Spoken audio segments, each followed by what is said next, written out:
Hi everyone, welcome to my channel. This is Sharon Oyella, and today I'm going to show you how I made this magic ring. Now this isn't anything new. I've had a magic ring tutorial here on YouTube for about 7 years now, but this is a new way of getting the magic ring, a little bit easier. The only reason why I have never done this method before was because of the way the slip knot was made. I didn't really like that. It was kind of confusing. But I have recently figured out how to make that slip knot using my fingers and not my hook. And then the rest of it comes very easy. So if you want to see how I made this loop with 6 single crochet stitches, then keep watching this video. Alright my friends, we're going to make a slip knot for our hook, but we're not going to use our hook to do it. We're just going to use our fingers. So we'll take our yarn, the shorter yarn tail, also known as the starting yarn tail, I'm going to hold between my finger and my thumb. And then the working yarn, that's the one attached to my yarn ball, I'm going to hold it between my finger and my thumb. Now we're going to make a simple loop just by bringing our fingers together. And I'm going to bring the working yarn towards me. And I'm going to hold the top of that just to hold the loop closed. Then the working yarn I'm going to put behind the loop. Now I want to bring that working yarn through the loop. I can push it through from behind or pull it through. It doesn't matter. Bring it through and then get my finger and my thumb in there, just like crab pinchers. And I'm going to twist over and grab the working yarn and pull it through the loop on my fingers. Twist over, grab the working yarn, and pull it through.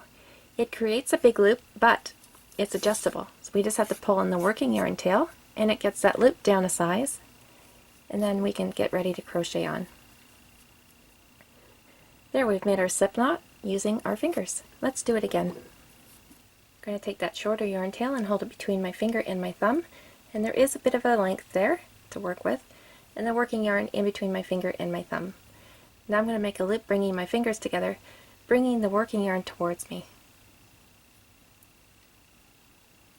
Now I'm going to pinch the top of that, hold it closed, and the working yarn goes behind the loop.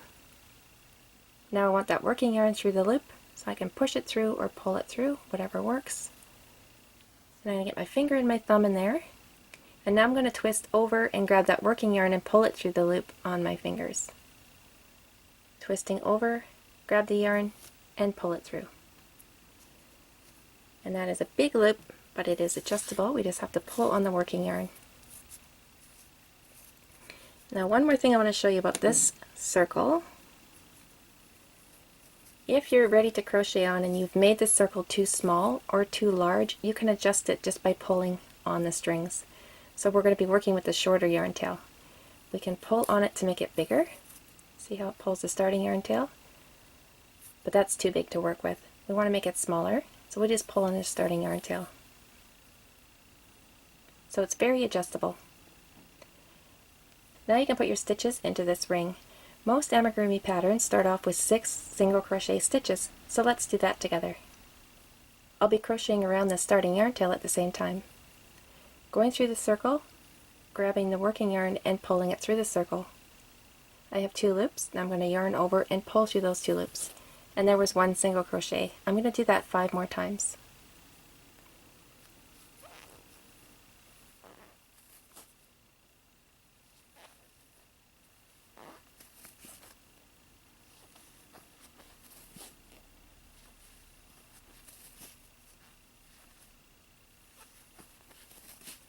There's my 6 single crochets. Now they're called stitches, and you can see the loops of the stitches. They look like bees, and there's 6 of those going down. We're going to close up this ring by pulling on the starting yarn tail. If this starts to look a little bit wonky here, just straighten it out, and then pull on it again. Now the one thing I did notice about this method is this ring will loosen up before you even start the second row. And you want to close that up, especially if it's going to be visible. Here is that very loop that we just made. This is the top of the head, so we don't want a big gap there. If you look at the stitches, pull out your last one so you don't lose it. The first one that counts underneath this big loop, you can see it there. There's 1, 2, 3, 4, 5, and 6. And there's 2 loops in every stitch, like I said. When you go through, make sure you're going through both loops of the stitch every time you go through, unless the pattern tells you otherwise. And you'll be pushing your hook just underneath those 2 loops. So for the second row, we're going to crochet around that starting yarn tail again, but we're going to pull on it before we start crocheting. Pull on it to close up that gap. Now I'm going to start the second row.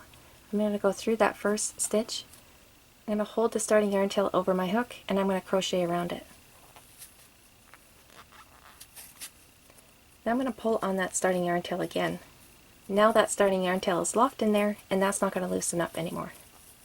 So I hope you found that helpful, guys. I hope this video was helpful. I also hope the hookless slip knot at the beginning was helpful as well. If it was, please give the video a thumbs up and we'll see you super soon.